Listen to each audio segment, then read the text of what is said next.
Hey, everybody, welcome to this week's episode of A Few Minutes With. I am Sergio Barrera, and it's time Wait, once again to talk all things movies. Joining me, as always, is the other real-to-real talker, Paul Britton. Paul, happy holidays, my friend. what's the name of this show again?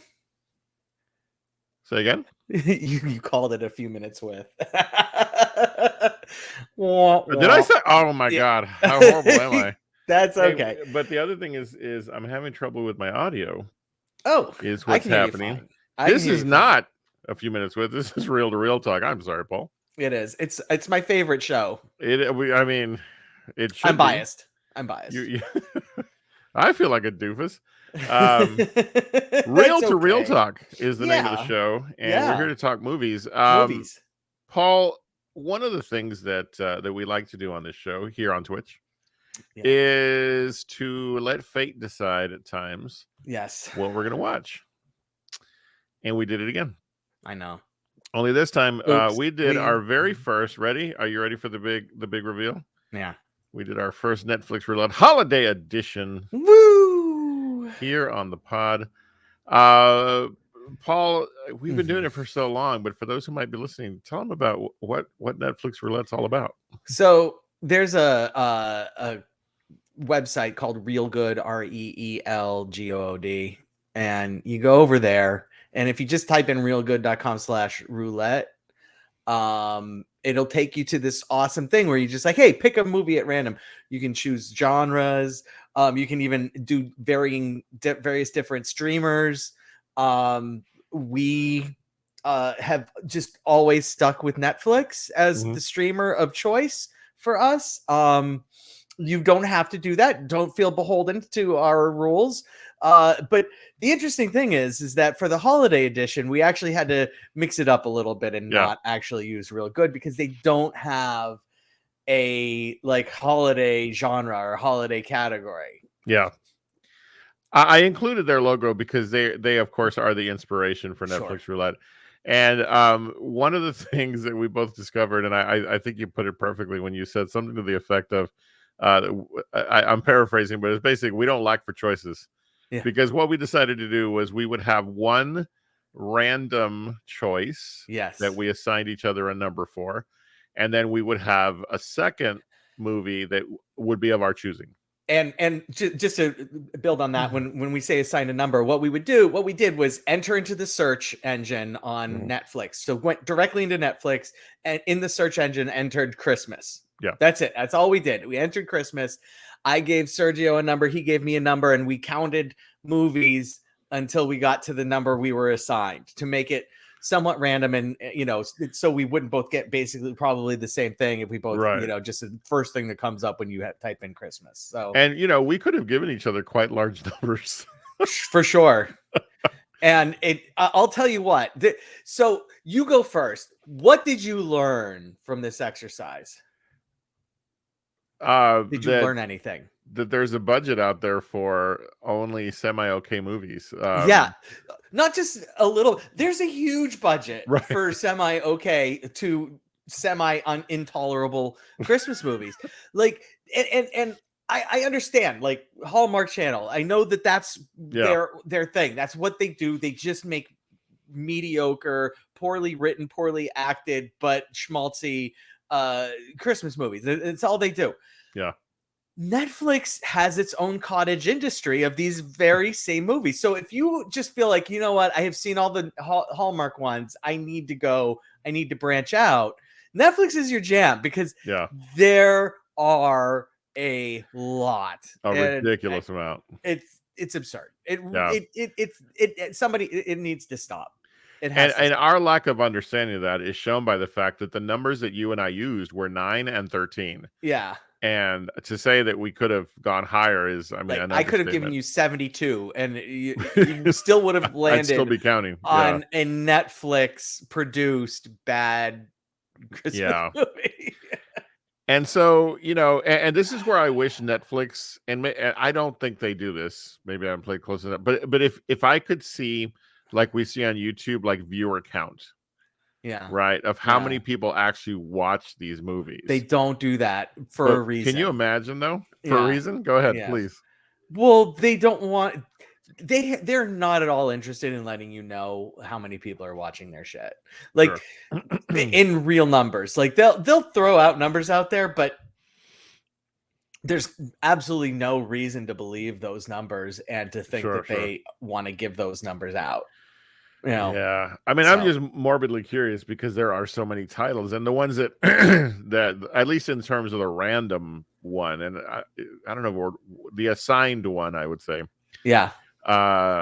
I think we did better, or we'll find hopefully that we did better with the ones that we were also we had the power of choice. So that's why it's really the holiday edition, because we gave ourselves a treat and a present and said you can just pick anything off of that list you want to watch outside of the number assigned. Yeah. So as we jump right into this, Paul, I have we're going to go in the order of random first. Okay. And I'm going to ask if you would lead us off. So we'll do your random, my random, and then our choices, because I thought we'd end with those. Okay, since cool. Those were the Secret Santa gifts. Ostensibly something we would actually want to watch. Right. Yeah, exactly. So we'll start with your random choice. You had the number 9. Number 9. And you ended up with a movie entitled A Christmas Prince. Yeah. I'm going to preface this by saying this movie was huge. This is a series. This is now a series. When I remember when this first hit Netflix, and it was like, oh my God, everybody's watching The Christmas Prince. It was number 1 for like a month, for all of December. Wow. This movie was huge, and so huge it spawned apparently 2, I'm certain, equally mediocre sequels. But people loved it, and I guess I understand why, because it's, it has a decent production budget, I suppose. Okay. That's it. I don't know. That's it. Gotcha. Now I'm following. I was like, okay, go on. I don't get it. I don't get it. I don't understand. It's not even like, so small step backwards, what the movie's about. The woman is a journalist who is covering who like is trying to become a journalist. So right now she's just like a copy editor, but she wants to become a journalist. She's given it because it's she has to travel during Christmas. She's given a chance to actually do journalism, cover a story in a made up country that I don't remember the name. It's like Andovia or something like that. Oddly enough, it's England, because they all have British accents. Like, so I don't know what they're trying to pull here, like what this country is supposed to be, and why anyone outside of this tiny little country is supposed to give a shit. Like, seriously, way too many people care about what's going on in this tiny little country than would actually. It would be the equivalent of like the Queen of Monaco dying and like anybody caring. It's like, what? That doesn't impact anybody's life at all. That's fine. Other than her family, obviously. I don't want to wish harm upon her family. So, but seriously, I mean, so the king dies, and the prince is notoriously like a playboy, out about town. That classic holiday story. Yes.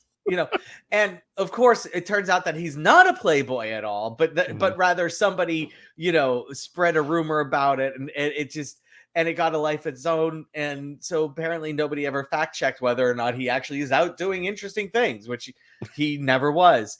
And so, and you're not going to believe this, Sergio, but the journalist and the prince fall in love. No. Yeah. The end. So what happens is she ends up being mistaken for the new tutor for the prince's younger sister. Yeah. And being able to be embedded with the royal family, they figure out they like each other, and they fall in love, and it's very. Was there a point where so are you saying that she was sort of like playing this role even though that wasn't really what she was there for? Correct. And so was there a point where he found her out and was severely disappointed? And have you seen this?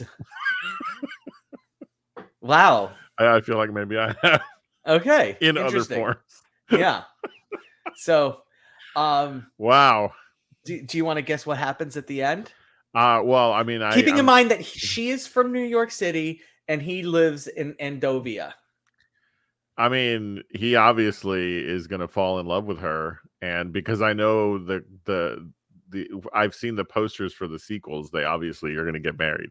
Yeah. Or did. Yeah, he on the following Christmas. Like apparently things can only happen on Christmas Day with these people. The following Christmas, he shows up at her place and proposes. Proposes, so yeah. It's very, well, there you go. Oh, hashtag spoiler alert! Sorry, everyone.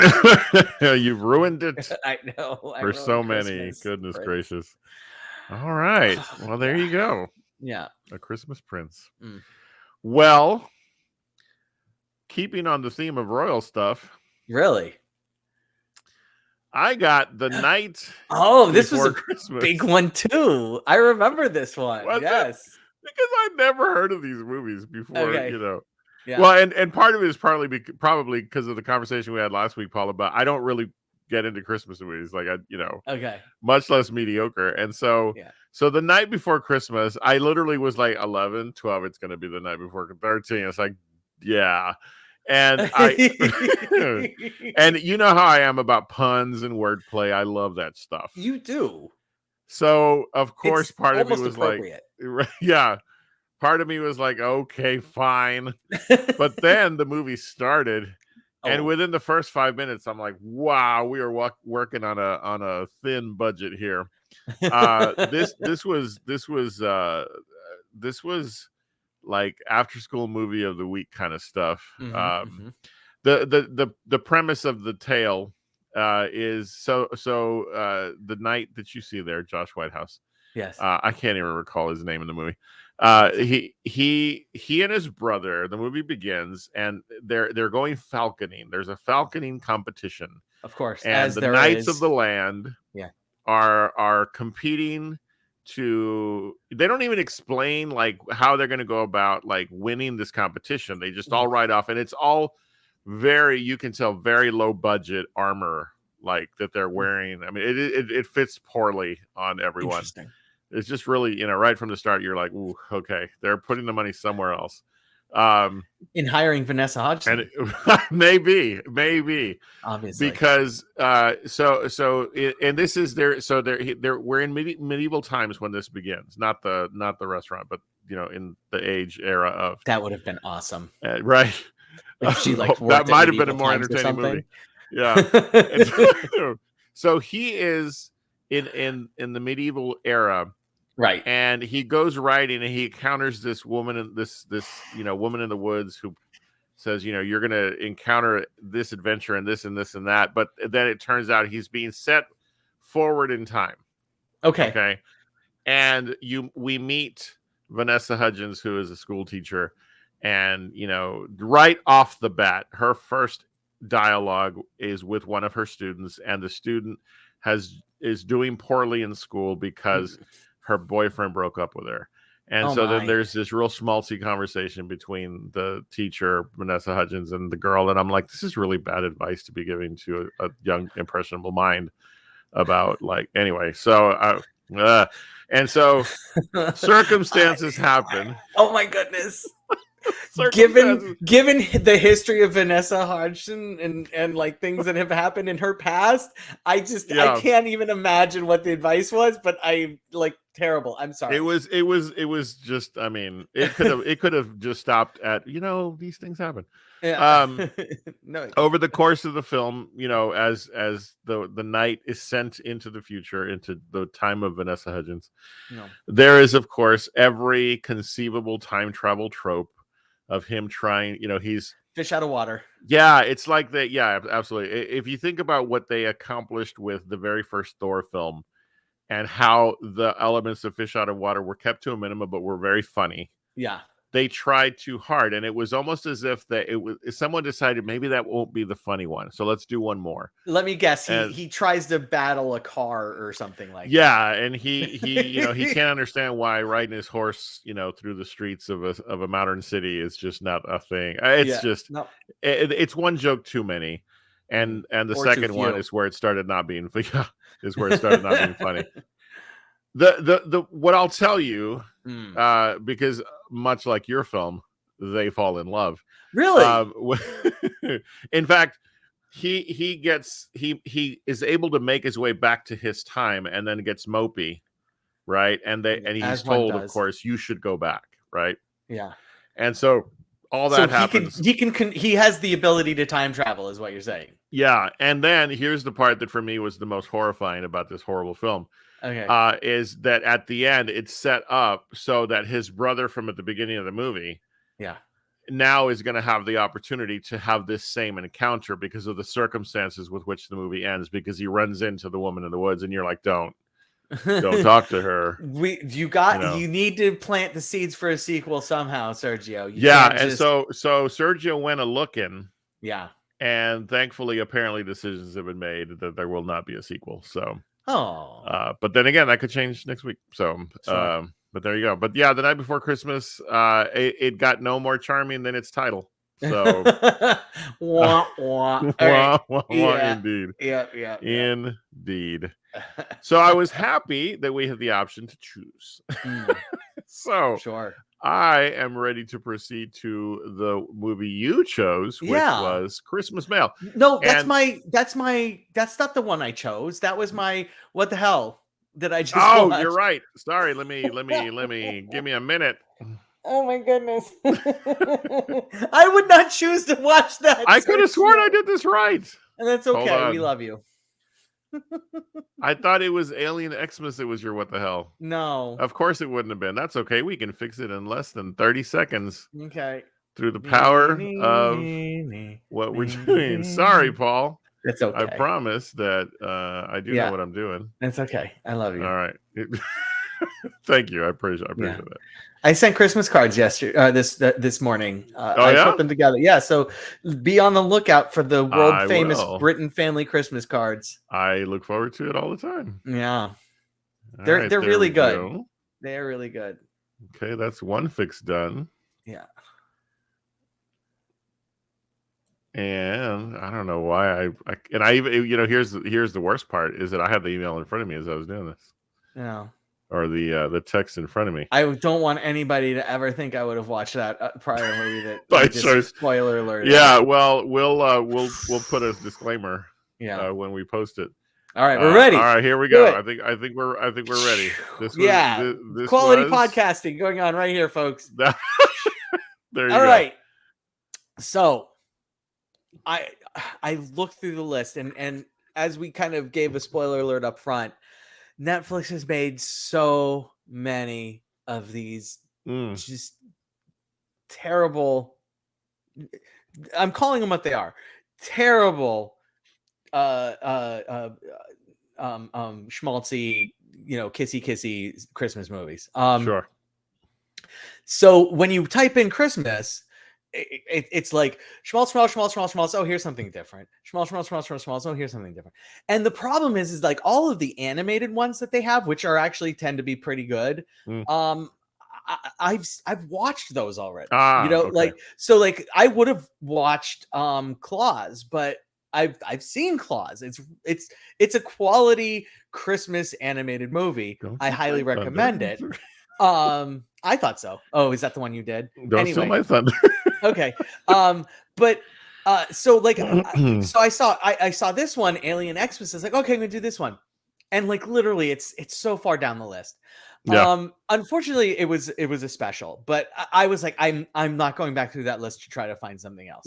So it was 40 minutes. It was 40 minutes. So we typically say it has to be more than a half hour or something. So I'm going with it. This is here's the thing is, so I really like this. It's in the it's stop motion, very akin to Rudolph the Red-Nosed Reindeer, like the Rankin and Bass stop motion stuff that you see out there.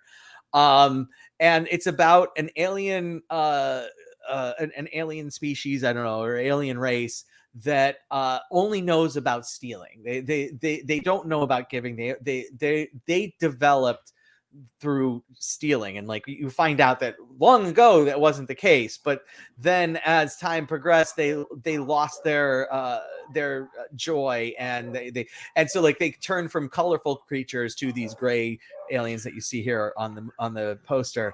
Okay. And this particular alien is Alien X, and his name is X, and that's why it's Alien Xmas. And yeah, see, and what, and they decide that they're going to invade Earth and take all of their stuff, all of Earth's stuff, because they just love stuff so much. Right. And their plan to steal all the stuff is not to actually go onto Earth and steal the stuff, but rather have the stuff come to them by turning off Earth's gravity. And in order to turn off Earth's gravity, they need to put a device. They have to install a device at the North Pole. Needless to say, the North Pole is already populated by, Christmas Town, and so the movie's about, it's a kids thing, and it's really basic about how the inhabitants of the North Pole teach Alien X to be the joy of Christmas and the joy of giving. And it's exactly what it is. It's super sweet. The animation, if you have any joy in your heart for the Rudolph, the animation is just delightful. And it's really funny too, because like once X gets his heart, they have a big happy like musical thing, and like the end, and then all of a sudden like the spaceships come and destroy the end sign, and it's like, oh wait, we're not done yet, there's more stuff going on. So yeah, it's pretty good. Nice. It was good. Like for what it is, it's really good. It's a very cute poster. Yeah, very cute poster. Yeah, so I was like, okay, I'm good. Yes, nice. It very much put me in the Christmas spirit. I like. Oh, good. Yeah, good. You've already not talked about, but you've already mentioned the one that I chose, and so I'm glad I chose well. Yeah, because I found, and it's pronounced in the movie Klaus. Klaus, yeah, that's right. Which is and it's literally the spelling of my cat's name. And this is a reimagining of the origin story of Santa Claus, and I found it to be quite entertaining. I really, really did enjoy this movie, and not only is the cast, quite impressive, there was just something from the outset of the movie when you meet Jesper, and he's this ne'er-do-well, just trying to get by on daddy's money. Right. The setup is pretty simple and straightforward. He's in a position now where he has to make good, or else he's going to be cut off from the family funds. Right. It is a brilliant retelling or reimagining of the Santa Claus story. Yeah. And Santa Claus's inception, and it's very heartfelt. It's very sweet. When I saw the runtime, it was over an hour and 40 minutes, and I was like, okay. But I found every minute of this very delightful. It's very engaging and enjoyable. I really love this movie. Yeah. And I want people to see it. I agree. It's great. Yep. I already had said people should watch it, and I'm going to say it again. Definitely watch this movie. If you're at all into Christmas movies or just well done animated movies, this Klaus is one for you. Absolutely. I mean, everything about it is just so engaging. The story, it all makes sense. Yep. I loved the moments where you're like, oh, that's how that happened, or that's how, when it comes time for him to get his Santa suit, come on. By then I was like, this is just brilliant. I love it. Yeah, it's a little ridiculous but funny. Yeah, like it knows that it is fully self-aware. It is fully self-aware. Fully self-aware. Yeah. So I can't say enough. I made the choice based on the description, but also the image that came up, and I was like, okay, let's see. And but when it was over, before it was over, I messaged Jen, and I was like, you need to put this on the list. Like I told her, I said I'd watch it again with you. So excellent. it's on our holiday watch list, right up there with Die Hard and Elf. So there you go. All right, fantastic. Well, we choose better than we get random. So. Mm-hmm. But that's yes. That's kind of the thing with the whole roulette business. That's the whole point. Yeah. There was literally almost no way for me to get anything decent with the roulette this time around. If we do this next year, we have to remember we don't need to do Netflix. For this one time, we don't need to do Netflix. We can go branch off to Amazon Prime for one spin. Absolutely. Okay. All right. Well, that is this year's holiday edition of Netflix Roulette. So it is time now for this week's segments. Mm-hmm. And so we're going to start like we always do with our friend Paul. And what the hell did I just watch? Yeah. Which we now have fixed. Yes. Christmas mail. How did this happen? How did this come to be? I like to tell you when there's a story, and there is a story for this one. Okay.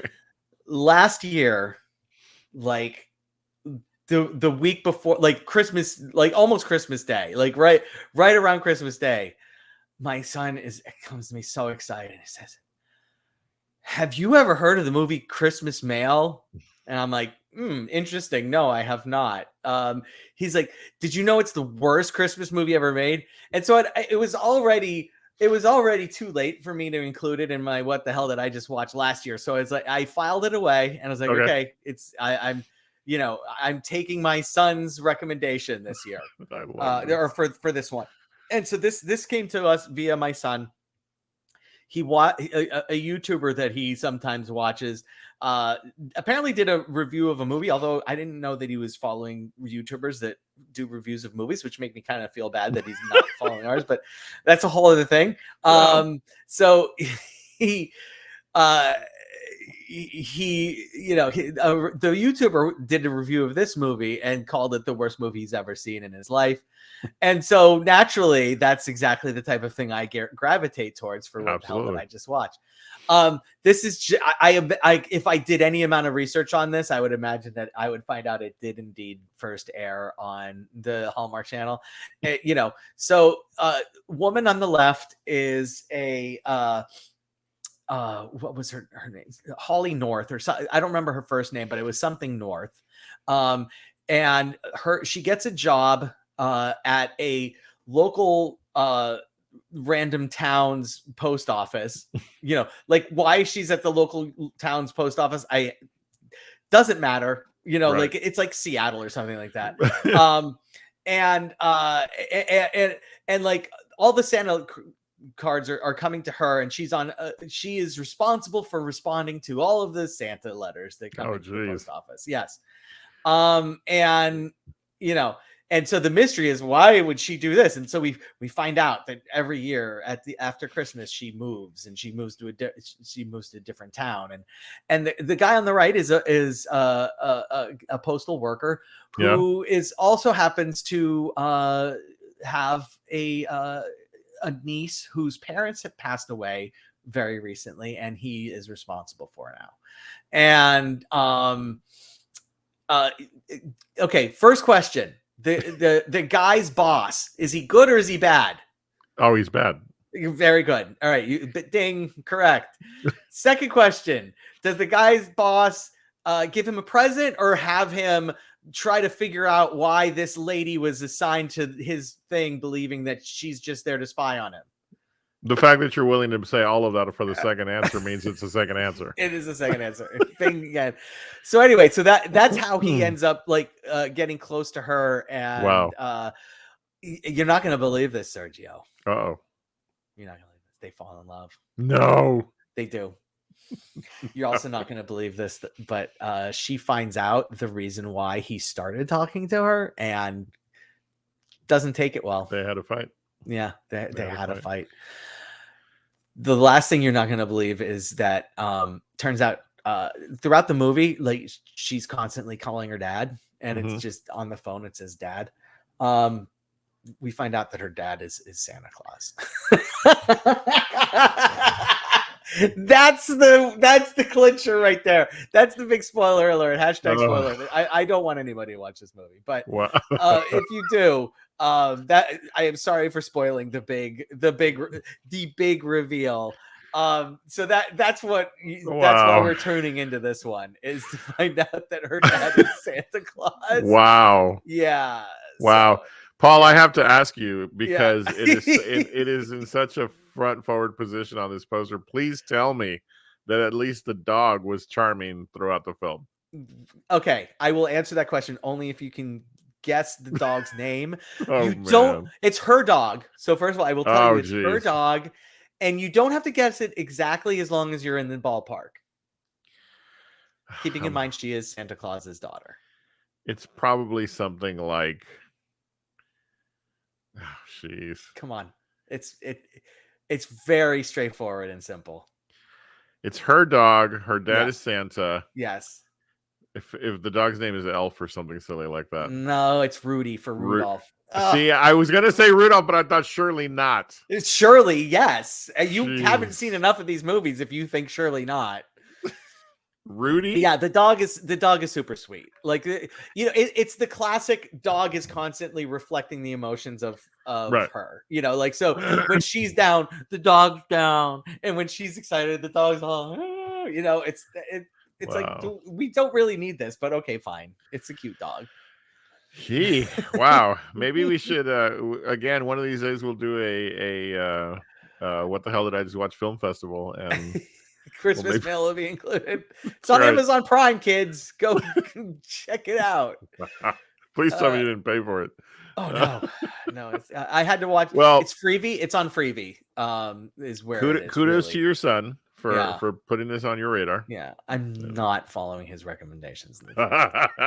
Well, he did tell you worst film ever. So. Yeah, that's true. I knew what was going to come. Like, honestly, what I thought it was going to be was that I thought throughout the movie that it was going to be that, like, she was basically Buddy the Elf type of thing. It was basically Elf, and like it was going to turn out that she was just an elf whose mom was an elf and dad was a human or something like that. And so that's what I thought her story was going to be. I didn't think they were going to go all the way to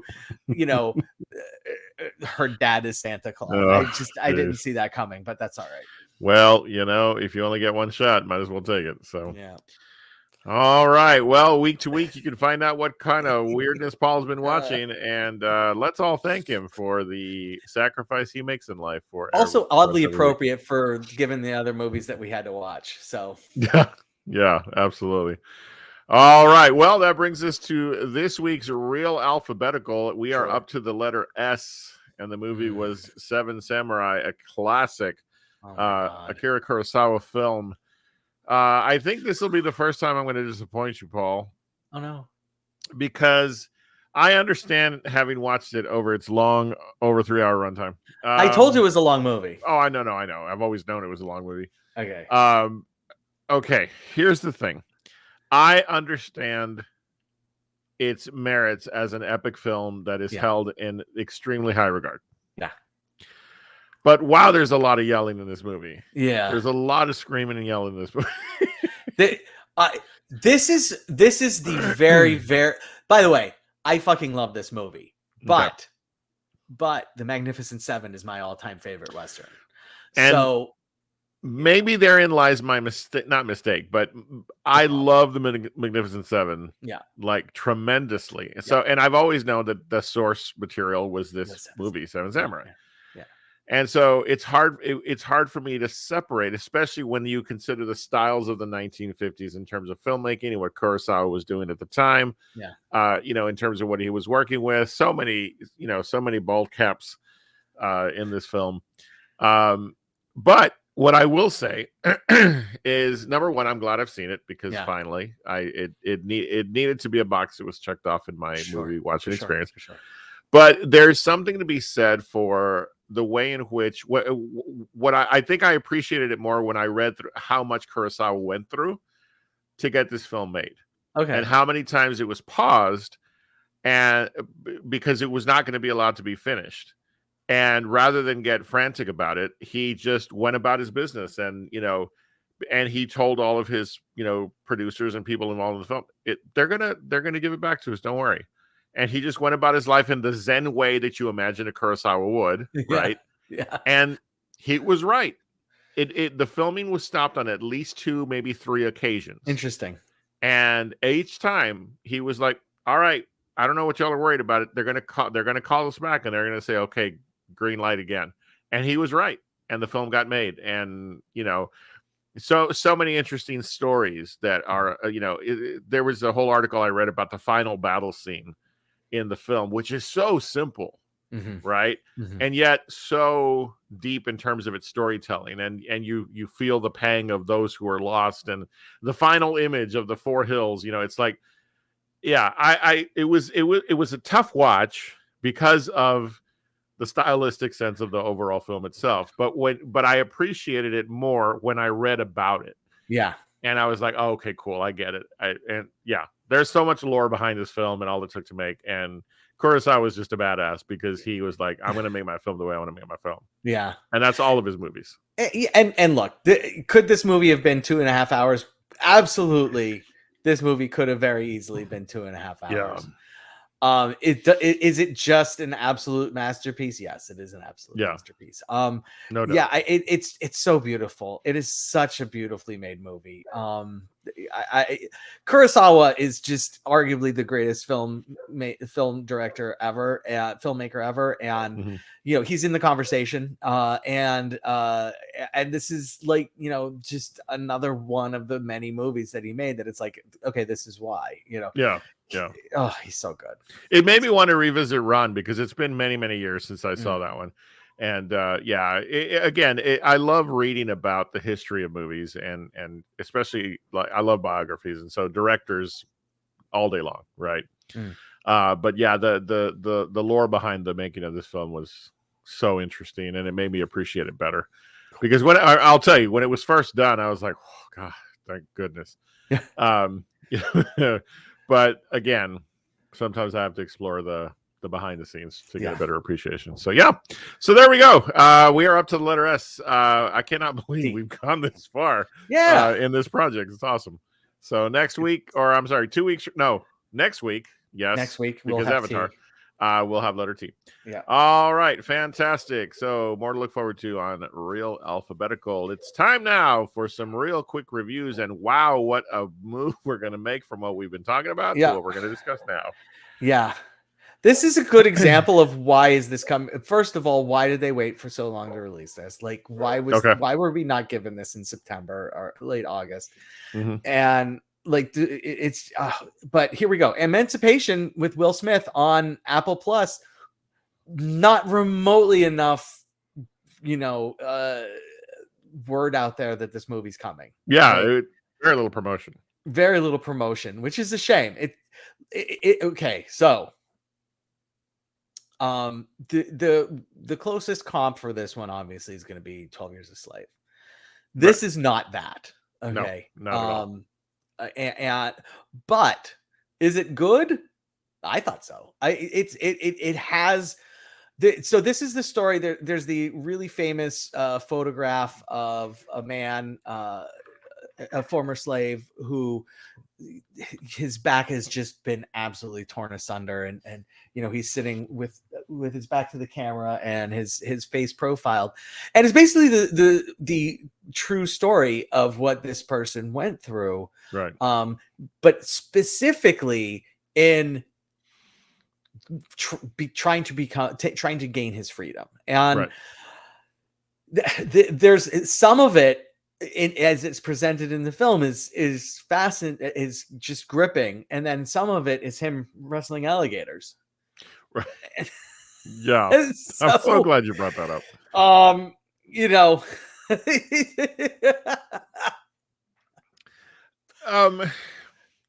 Yeah. So okay. The thing with this film for me is, and I'm glad you brought up 12 Years a Slave, that, again, people are going to want to compare it to, and you're right, it is absolutely not the same thing. This film is it should be an uncomfortable watch. Which of the two, in your opinion, Paul, would you say did better in terms of its sincerity and its like maybe not that's not the word. Okay, I'll just say it. Emancipation is certainly sincere. It is, but what I'm saying, I felt it's like it also was spectacle. that's what I was trying to figure out how to say correctly. Yeah. It felt much more like, look at this. Yeah.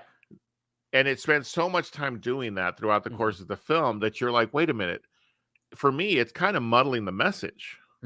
Right.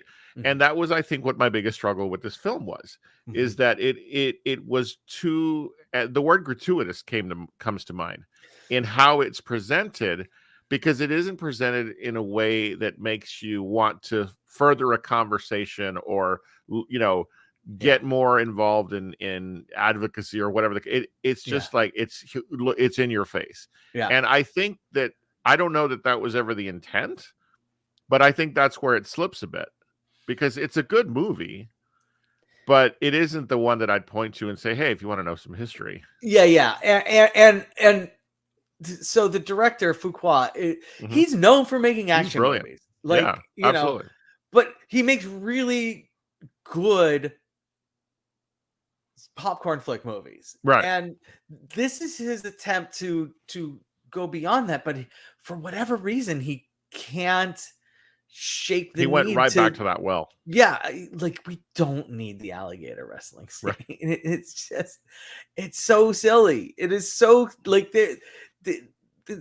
no, it's not, it's that's not his fight. That's not this person's fight. Right. This person's fight is so much bigger than that and so much more compelling than that. Yeah. We don't need that to be like he got away from, he evaded the slave hunters, but he had to deal with an escaped alligator. No, he didn't. No, yeah, you're right. And that again, that's where I think the word gratuitous comes in for me. Sure. There's a point when you think about the 2 hour and 12-minute runtime of this film. And again, I've been trying to sort of analyze my feeling about what I'm about to say, because the point of the story where the photograph is taken and he's escaped, right? Yeah, he's officially he in order to stay free, he has to join the Union Army. Right. And so it's like, okay, I get the setup for that, and I get that that's what happens, but I'm like, wow, this film could have ended at a very different point. And the rest of it just sort of felt extra. Well, he had to get back with his family. Like, no, yes, absolutely. And there is some payoff. Yeah. As a result. But again, it's very action movie payoff. Right. But yeah, no, so that's the thing. As I don't know that it needed to be this long for the direction that it took. I don't mind its length. What my problem is its focus in that length. Yeah.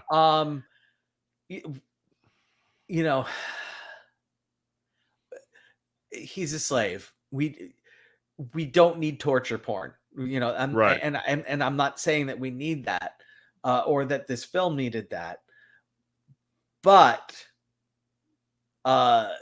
it goes so quickly to wrestling alligators and fighting with the Union Army, and honestly, I feel like if you cut out the entire second act leading up to, and just made the third act, the second half of the first act and the second act. Yeah. And then he's after the battle and he's looking for his family. That's your third act. Right. Like right. That's your sense. Emotional high point of the movie. And develop that. Like make that, I don't care if you're crafting, you are adding non true, it's based on a true story, so you're adding dramatization anyway. The dramatization you need to add is him looking for his family. The chaos, what we haven't got as a movie yet, right, is the chaos that was the South after post-war, actually okay, we have gotten it, but it's Gone with the Wind, which is a problematic movie for whole other reasons. Sure. I would really like to see the chaos of a movie that appropriately portrays the chaos for the slaves, for the freed slaves, that the South was, and I feel like this movie that's what this movie should have been, right? And it wasn't, and it's like no, and I know I really I have a hard time saying what movies should be and shouldn't be, and like the director wants to tell his story, but in this case I'm just going to flat out say it, the story that he told wasn't remotely as compelling as make that third act interesting in him trying to find his family, and there you go, there's your movie. Like, yeah, I don't know. No, I agree. I completely agree. And so again, good movie, sure, muddy focus, sure, it loses, yeah, for me, we're going to go to ratings. Yeah. I don't know if I'm being too harsh, but at the end of the day, this one is going to sit at a 3 taco reaction for me. No, it's a really good 3 tacos, by the way. Yeah.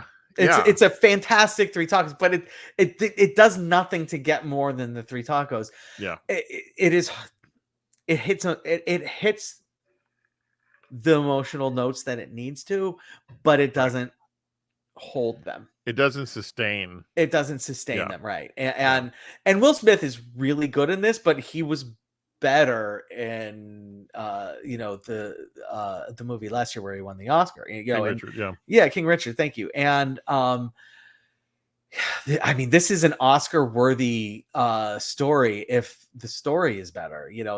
That's just really what it boils down to. And Will Smith is really good in this. And I don't know. This is probably not going to be his redemption story. That's going to probably come in like another 2-3 years from now. And I look forward to it, and I hope it's really good. Yeah, absolutely. I hope it's better than three tacos. Absolutely. All right. So make sure you check out Emancipation on Apple Plus.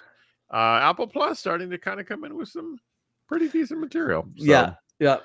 Absolutely. All right. That brings us to our final real quick review. Paul, we'll turn it over to you for the movie Pinocchio. So, okay. I know what everybody is saying because I said it. You know what we don't need is another Pinocchio movie. Okay. However, I would counter that by saying, you know what we do need, though, are 2 things. 1, more Guillermo del Toro movies. I would agree with that. And 2, more stop motion animation movies, because I fucking love stop motion animation. My son came into the room and said, "Oh, did Leica make a new movie?" Leica being the studio that brought us Paranorman and the one that you did that I gave to you that I can't think of it, for Kubo and the Two Strings. Oh, yeah. So that's the studio, but this is not Leica, but it's that level of quality of stop motion animation. Gotcha. So here's the thing: is it's Guillermo del Toro's Pinocchio. Sure. I don't know off the top of my head who wrote Pinocchio. This is not that. This is 100% Guillermo del Toro's Pinocchio. Takes place between World War I and World War II. A horrible, tragic, terrible things happens to Geppetto during World War I, which makes him a bitter, horrible drunk, and leads us into World War II, where he, since World War I, he hasn't touched wood. He stopped doing the thing that he's known for being as Geppetto, but then in a drunken stupor, as World War II is starting up, he creates this monstrosity of a puppet because people are telling him you should start making things again, and he makes Pinocchio. And this is just a dystopian version of Pinocchio. I mean, that's really what kids. This is not for kids. Like they're under no circumstances. Or should you be introducing your kids to the story of Pinocchio for this? If your kids like Guillermo del Toro, though, then I will amend that and say for sure, sit them down and they can watch this. It's dark. It's really, really dark. It deals heavily with fascism. And the rise of fascism. So instead of going to Pleasure Island where kids misbehave and get turned into donkeys, they go to a fascist youth camp and and battle each other and get turned into war donkeys. Not literally donkeys, but like just puppets of the war. Right. And so it really plays the whole point is that it plays on the idea of who is the puppet and who is the real person, and Gotcha. clearly saying, look, the fascists are the puppets, and the people who buy into the fascism are the puppets. Pinocchio dies multiple times in this movie, but the character that you see right there is the sister of the Blue Fairy who sees over the realm of the dead, and Pinocchio, not being a real boy, can't actually die, so he gets sent back every time. Their choice for the one thing I would say is their choice for what they did for Monstro, the whale that ate Geppetto, was difficult to take. It was like, this is just it felt really out of place for everything else that was going on, but they kind of had to do it. But like, I would have liked to have seen them do something a little more creative than just, okay, instead of being a whale, we're just going to make it a underwater monster of sorts and make it as grotesque as we possibly can. But that's Guillermo del Toro, so there you go. Look, this is so different. There's absolutely nothing you could do to prepare yourself for watching this movie. The first 10 minutes of this movie are really horrific, and that's all I gotta say. It's I don't know what to rate it, because I don't want to give it 4 and it's better than 3, so I'm giving it 3 plus guac, only because it's not 4 and it's not 3. Gotcha. Not because I actually would give it guac. Okay. No, that makes sense. That makes sense. I mean, just your discussion of it has compelled me to want to make time to watch it. Because I'm a big fan of Del Toro, and I wish I had time to get it in. But no, I mean, the just the way you're describing it, the twist that it takes, it's classic Del Toro. It really is. I want to watch it, and I'm gonna need to. So Jim Henson character, Jim Henson, the Jim Henson studio, whatever, helped design the characters. Okay. So it's really, compelling. Well done in that visually regard. It's just gorgeous. So there you go. Awesome. Yeah. Well, I will definitely check it out and let you know what I think. But thank you, Paul, for bringing that to us this week. So there you go. Next week's Avatar. So next week Paul, is Avatar.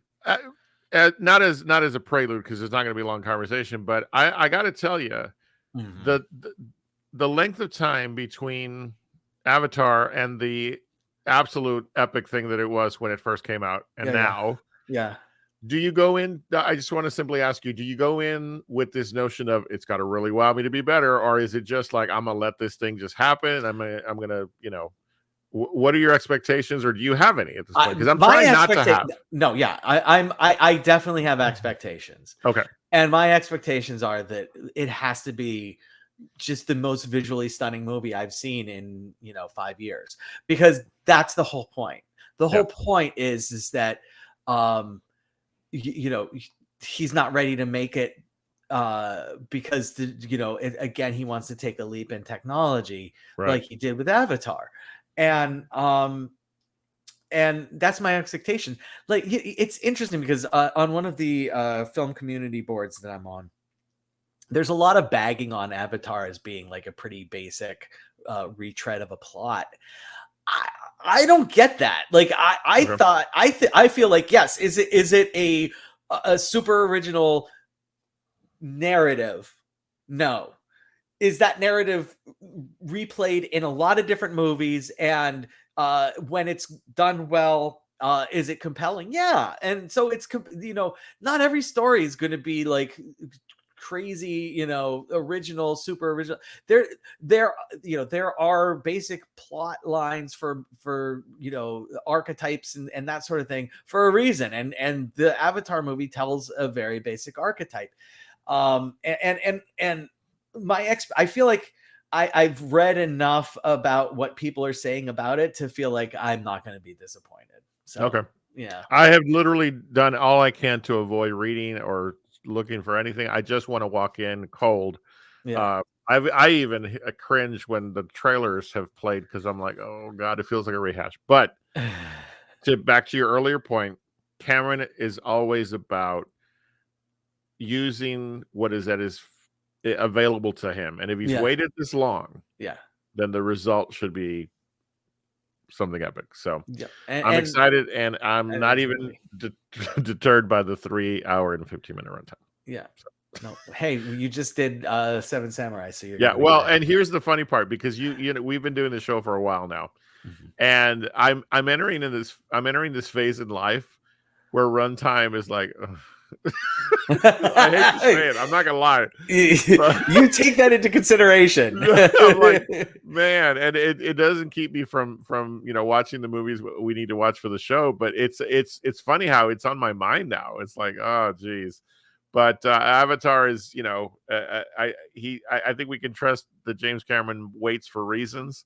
Yeah. And so I'm very much looking forward to it. I'm going to go Sunday and just 3D IMAX. Oh yeah. Okay. Really 3D. So okay, good. I tried to get IMAX, but impossible. So yeah, which excites me because people are going to the theater. So I'm IMAX 3D. I'm ready. Yeah, I'm sure I'll say it a second time. But literally, when I went to get the tickets, based on plans I have, I couldn't. You're gonna hear first. My prediction is that it's going to do buffo at the box office, and it's actually going to do better in week 2. It's actually going to go up from week 1 to week 2, because I think there will be a fraction of people that want to wait until Christmas, and then Christmas natural bump, and it's going to have word of mouth where people are like, okay, I'll go, and might as well go during Christmas. So it's going to do at least 250, which would put it as the number 1 post-COVID release. That's my guess. I'm putting it at 250 opening weekend, and then it's going to be around 260, 270. I look forward to seeing how it came. What if what you say is what happens? I believe it. All right. Well, you'll have to return to Tuesdays next week. Make sure you stop by and see us on Tuesday. Go out and watch the film because we're going to talk about it. So we'll deal with Avatar next week and whatever else is on the plate. Until then, though, Paul, thank you as always for all the work you do for the show. Really appreciate you. And to all of you out there, thank you so much for being with us once again. We look forward to next week. And in the meantime, we remind you, you are awesome. You're amazing. And the world's a better place because you are in it. We'll see you next time on Real to Real Talk.